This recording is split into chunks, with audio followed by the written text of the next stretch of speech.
Hello, my name is Walter Alves. I'm part of the Emergency Management Unit at ADRA International. I'm also the Emergency Response Coordinator here in Adana and Hatay. My team is made up of several members from the ADRA network. Whenever an emergency happens, they're activated, they get deployed for very specific roles. So for coordinator, for finance, for programs, for communications, and legal. The emergency response team, the ERT, is made up of people from all over the ADRA network, so from all over the world. We're part of a roster of a few hundred people that have trained extensively over the years. So when an emergency happens, we usually get deployed within 24 hours. When the earthquake happened on February 6th, we were already on a plane on February 7th and in the field on February 8th. So that's how the system works. We come at the request of the local office, in this case the Adventist Foundation here in Turkey. Arriving in Adana, we saw that there was already a great group of volunteers, and we offered our coordination services to them. They were very open, very professional. I was very impressed with their work. So we provided some guidance, but since they're on the ground, they know the location better than I do. They've lived here for many years. They speak the language. They know the locals. They were crucial in the effective implementation of this project. It was a unique experience. Since there is no ADRA office here in Turkey, we worked very close with the church, which for me is always a great experience. We reached over 6,000 people at this point through this project alone. We implemented 2 projects here in Turkey. One, a network project focused on microgrants, and then another shelter project focused on importing tents from abroad and distributing to people in Hatay. So our focus was always on the Hatay region. There were many challenges, of course, starting with the emotional impact that everyone feels and suffers. So we tried to, as best as we can, take care of our staff, our volunteers. I think implementation-wise, there were not too many challenges. Again, the volunteers were incredible. Local church staff was very supportive.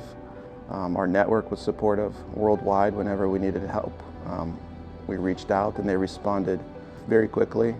The entire network came together, so those implementation challenges I think were less in this project, which was a blessing.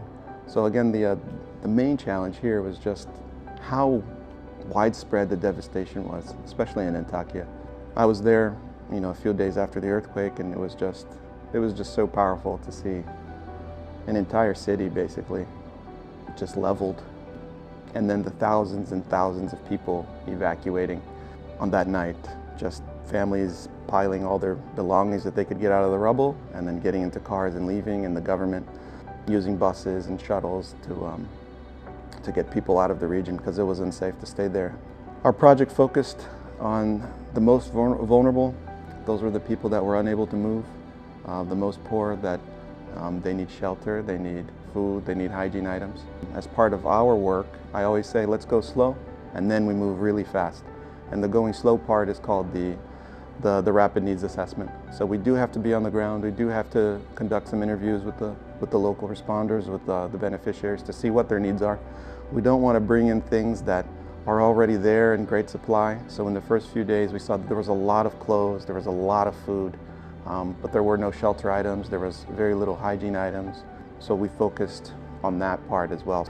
Another important aspect of this project was a very strong focus on hyper-localization, so working with local groups. They tell us what we can do for them, and we try to support first through cash grants.